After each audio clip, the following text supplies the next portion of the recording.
ನಮಸ್ತೆ ಆದ್ಮೇಲೆ ನೋಡಿ ವೀರಾಪುರದಲ್ಲಿ ಈಗ ಗೋಕುಪಾಮೃತ 4ನೇ ದಿನದ್ದು 4 ದಿನ ಆಯ್ತೇನಪ್ಪ? 4 ದಿನ ಆಯ್ತು ಏನೇನ್ ಹಾಕಿದ್ಯಪ್ಪ ಸರ್. ಜೀವಾಮೃತ. ಜೀವಾಮೃತ ಅಲ್ಲ, ಮೊದಲು ನೀರು, ನೀರು ಸಾಕು, ಆಮೇಲೆ ಅದಕ್ಕೆ ಬೆಲ್ಲ, ಸರ್, ಆಮೇಲೆ ಗೋಕುಪಾಮೃತ. ಗೋಕುಪಾಮೃತ ಅದೇ ಬೇರೆ, ಜೀವಾಮೃತನೇ ಬೇರೆ. ಈಗ ಇನ್ನು 7 ದಿನ ಆದ್ಮೇಲೆ ಒಂದ್ ಬಕೆಟ್ ತೆಗೆದು ಇಟ್ಕೊಂಡು ಆಮೇಲೆ ಈ ಡಮ್ನೆಲ್ಲ ಹಾಕ್ಬಿಟ್ಟು ಇದಕ್ಕೆ ಬೆಲ್ಲ ಹಾಕಿ ಆಮೇಲೆ ಗೋಕುಪಾಮೃತನ ಮಿಕ್ಸ್ ಮಾಡ್ಬಿಟ್ಟು ತಿರುಗಿಸ್ತಾರೆ. ಹಿಂಗೆ ಡ್ರಮ್ಗಳನ್ನ ಜಾಸ್ತಿ ಮಾಡ್ಕೊಂಡು ಬರ್ಬೇಕು. ಅದಕ್ಕೆ ಬೆಲ್ಲ ಅಲ್ಲಿ ಇಟ್ಟಿದೀವಿ. ಹೀಗೆ ಆದ್ಮೇಲೆ ನೋಡಿ ನಮ್ಮ ವೀರಾಪುರ ತೋಟ ಸುಮಾರು ಈಗ ಒಂದು 9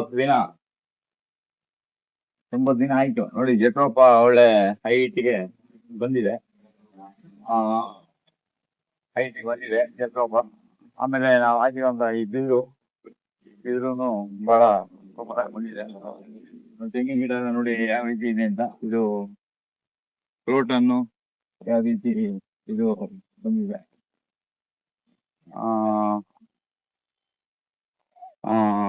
ಹಾಗೆ ಅರಳು ಇದೆಲ್ಲ ಬಂದಿದೆ ನೋಡಿ. ಲಾವಂಚ ಈಗ ಒಂದು ರೌಂಡು ಈಗ ಆಲ್ರೆಡಿ ಲಾವಂಚ ಒಂದು ಲೈನು ಕಟ್ ಮಾಡ್ಬಿಟ್ಟು ಈಗ ಹೇಗ್ ಬಂದಿದೆ. ಕರ್ಬೇವೂನು ಇದೆ, ಆಮೇಲೆ ನಮ್ಮ ಭಾಗ್ಯ ಬರ್ತಾ ಇದೆ.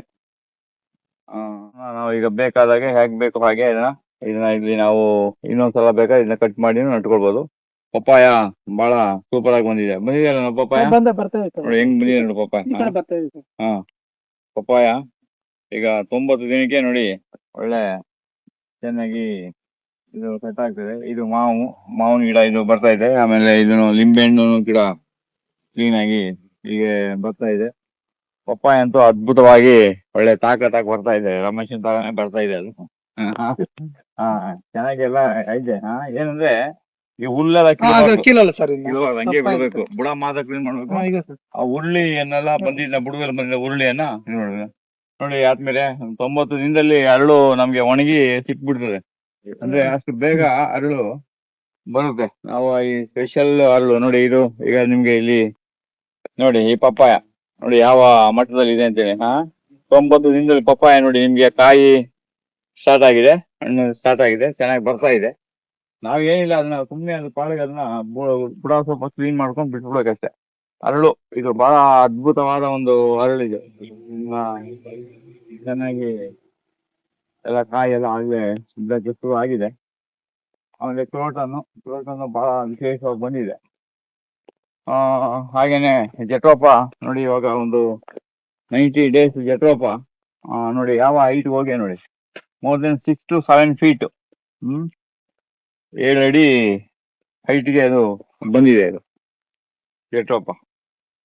ಹಾಗೆ ಇದೆಲ್ಲ ಬ್ರಷ್ ಕಟ್ಟರ್ ಎಲ್ಲ ಕ್ಲೀನ್ ಆಗಿದೆ. ಆಮೇಲೆ ಬಾಗೆ ಬರ್ತಾ ಇದೆ, ಮಹಾಗನಿ ಬರ್ತಾ ಇದೆ. ಈಗ ನಮ್ಮ ಅಗಸೆ ಕ್ಲೀನ್ ಆಗಿ ಈ ರೀತಿ ನಾವೆಲ್ಲ ಕಟ್ ಮಾಡ್ಕೊಂಡು ಒಂದು 10 feetಗೆ ಬಿಟ್ಕೊಂಡಿದೀವಿ. ಈ ರೀತಿ ಬರ್ಬೇಕಪ್ಪ. ಈ ರೀತಿ ಇದಕ್ಕಿಂತ ಇದು ಸೂಪರ್. ಇದು ಇದು ಬಹಳ ಚೆನ್ನಾಗಿ ಬಂದಿದೆ ನೋಡಿ. ಇವಾಗ ಸುಮಾರು ನೋಡಿ 90 ಡೇಸ್ ಇದು ಯಾವ ಮಟ್ಟಕ್ಕೆ ಹೋಗಿದೆ ನೋಡಿ. ಅದನ್ನ ಈ ಮಟ್ಟದಲ್ಲಿ ಈಗ ಕಟ್ ಮಾಡಿದ್ರೆ ಪುನಃ ಇದು ಬರ್ತಾನೆ ಇರ್ತದೆ. ಬಂದ್ರೆ ಪುನಃ ನಾವು ಅದನ್ನ ಬಳಸ್ಕೊತಾ ಇರ್ಬೋದು. ಇದು ಅಷ್ಟೇ, ಇದಕ್ಕೊಂದು ಸ್ವಲ್ಪ ಸಪೋರ್ಟ್ ಕೊಟ್ಟು ಚೆನ್ನಾಗಿ ನಿಂತ್ಕೊಳ್ತಾ ಇದು. ಹಾಗೆ ಅಗಸೆ ಗಾಳಿ ಜಾಸ್ತಿನ ಇಲ್ಲಿ? ನೈಟ್ ಜಾಸ್ತಿ ಅದಕ್ಕೆ. ಹಾಗೆ ಇಲ್ಲಿ ಅದೇ ಸ್ವಲ್ಪ ಏನು ವ್ಯತ್ಯಾಸ ಏನಾಗಿದೆ, ಬುಡ ಹಾಗೆ ಲೆವೆಲ್ಗೆ ಬಿಟ್ಬಿಡ್ಬೇಕು. ಲೆವೆಲ್ಗೆ ಬಿಟ್ಬಿಟ್ಟು ಈ ಒಣಗಿದ್ನೆಲ್ಲ ಬೇಕಾದ್ರೆ ಅಲ್ಲಿಗೆ ಹಾಕ್ಬೋದು. ಒಣಗಿದ್ನ ಹಾಕ್ಬೋದು, ಹಸಿ ಹಾಕ್ಬಾರ್ದು. ಈಗ ಒಣಗಿದ್ದು ಫುಲ್ ಈ ತರ ಒಣಗಿದ್ ಸಿಕ್ಕಿದ್ರೆ ಒಣಗಿದ್ನ ಇಲ್ಲಿ ನಾವು ಹೀಗೆ ಹಾಕೊಳ್ಬೋದು. ಈಗ ಇದ್ರ ಪಕ್ಕದಲ್ಲಿ ಯಾವ್ದೇ ಕಾರಣಕ್ಕೂ ಇಷ್ಟೊಂದು 1 ಅಡಿ 2 ಅಡಿ ಬಿಟ್ಟು ಇಲ್ಲೆಲ್ಲ ಹುಲ್ಲು ಕಸ ಕಡ್ಡಿ ಇರ್ಬೇಕು. ಎಷ್ಟು ಕಸ ಕಡ್ಡಿ ಇರ್ತದೆ ಅಷ್ಟು ಒಳ್ಳೇದು. ನಿಮ್ಗೇನೋ ಈಗ ಪುಣ್ಯ ಈಗ ಮಳೆ ಬಂದಿದೆ ಇಲ್ಲಿ, ಹಸಿನ ಮಾತ್ರ ಹತ್ರ ಹಾಕ್ಬಾರ್ದು. ಈ ತರ ಹಾಕೊಳ್ಬೋದು. ಕೆಸು ಎಲ್ಲ ಬಹಳ ಚೆನ್ನಾಗಿ ಬಂದಿದೆ. ನೋಡಪ್ಪ, ನಮ್ಗೆಲ್ಲ ಮಳೆ ಬಹಳ ಕಮ್ಮಿ, ನಿಮ್ಗೆ ಇಲ್ಲಿ ಮಳೆ ಚೆನ್ನಾಗಿ ಬಂದಿದೆ. ಹಾಗೆ ಇದೆಲ್ಲ ಗೆಣಸು ನೋಡಿ ಬಹಳ ಅದ್ಭುತವಾಗಿ ಬಂದಿದೆ. ಗೆಣಸು ಗೆಡ್ಡೆ ಬಹಳ ಚೆನ್ನಾಗಿ ಬಂದಿದೆ. ಹಾಗೆ ಅಗಸೆನು ಸೂಪರ್ ಆಗಿ ನಿಂತಿದೆ. ಇಲ್ಲಿ ಏನು ತೊಂದ್ರೆ ಏನಿಲ್ಲ. ಅರಿಶಿನ ತುಂಬಾ ಚೆನ್ನಾಗಿ ಇಲ್ಲಿ ಬರ್ತಾ ಇದೆ. ಇದೆಯಾ ಸ್ವಲ್ಪ ದಿನ ಇರ್ಲಿ. ಆಮೇಲೆ ಕಟ್ ಮಾಡೋದು ಸಾಕು, ಈಗಲೇ ಕಟ್ ಮಾಡೋದು ಬೇಡ. ಸರಿ ಸರ್. ಅದೇನೋ ಗಿಡಗಳಿಗೆ ಬಂದು ತೊಂದರೆ ಕೊಡ್ತದೆ ಅಂದ್ರೆ ಮಾತ್ರ ನೀವು ಹಾ, cut ಸರಿ, ಮಾಡ್ಕೊಳ್ಳಿ. ಇಲ್ಲದಿದ್ರೆ ಅದನ್ನ ಹಂಗೆ ಬಿಟ್ಬಿಡೋದು ಒಳ್ಳೇದು. ಕಟ್ ಮಾಡ ಸರ್. ಮಧ್ಯ ಮಧ್ಯದಲ್ಲಿ ನೋಡಿ ಚೆಂಡು ಹೂವಾನು ಮಧ್ಯ ಮಧ್ಯದಲ್ಲಿ ಇದೆ. ಈಗ ಚೆಂಡು ಹೂವ ಮಧ್ಯ ಬಹಳ ಚೆನ್ನಾಗಿ ಬಂದಿದೆ. ಈಗ ಚೆಂಡು ಹೂವ ಇದು ಒಳ್ಳೆ ಇದು. ಇದೆಲ್ಲ ನೋಡಿ ಚೆಂಡು ಹೂವಾನು ಚೆನ್ನಾಗಿ ಬಂದಿದೆ.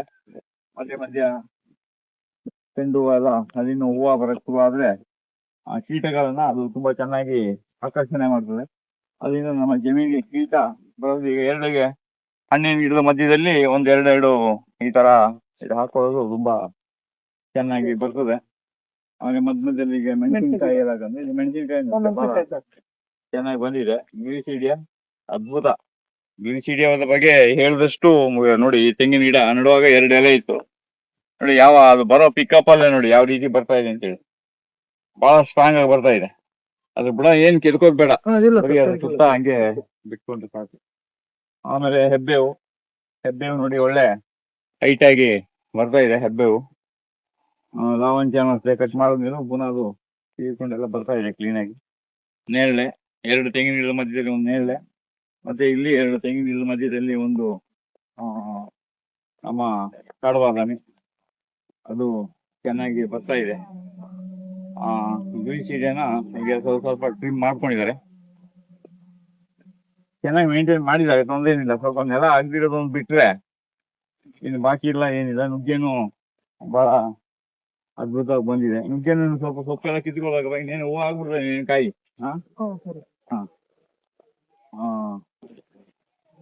ಚೆನ್ನಾಗಿ ಬಂದಿದೆ ನುಗ್ಗೆನು. ಇನ್ನೇನು ನುಗ್ಗೆ ಕಾಯಿ ಸ್ಟಾರ್ಟ್ ಆಗಿರ್ಬೇಕು ಅಂತ ಕಾಣ್ತದೆ. ಸೊಪ್ಪು ಆ ಕಡೆ ಬಂದೈತೆ ಸರ್. ಆ ಕಡೆ ನುಗ್ಗೆಕಾಯಿ ಬಂದಿದ್ಯಾ? ಇಲ್ಲ ಸರ್, ಹೂವು ಬಂದೈತೆ. ಹೂವು ಬಂದಿದೆ. ಬಾಳೆನು ನೋಡಿ, ಬಾಳೆ ಇನ್ನು ತಾಕತ್ತಾಗಿ ಬರ್ತದೆ. ಇಲ್ಲಿ ಬಾಟಲ್ ಈ ಕಡೆನೇ ಹೂವು ಯಾವುದು ನುಗ್ಗೆ ಸೈಡ್ನಲ್ಲ. ಹಾಗೆ ಜಕೋಪ ಒಳ್ಳೆ ಹೈಟ್ ಆಗಿ ಬಂದಿದೆ. ಕೆಲವು ಕಡೆ ಹೈಟ್ ಆಗಿರುತ್ತೆ, ಕೆಲವು ಕಡೆ ಸ್ವಲ್ಪ ತಗ್ಗಾಗಿರುತ್ತೆ. ಅರಿಶಿನ ಅಂತೂ ಇಲ್ಲಿ ಸೂಪರ್ ಆಗಿ ಬಂದಿದೆ. ಅರಿಶಿನ ಅಂತೂ ಅದ್ಭುತವಾಗಿದೆ.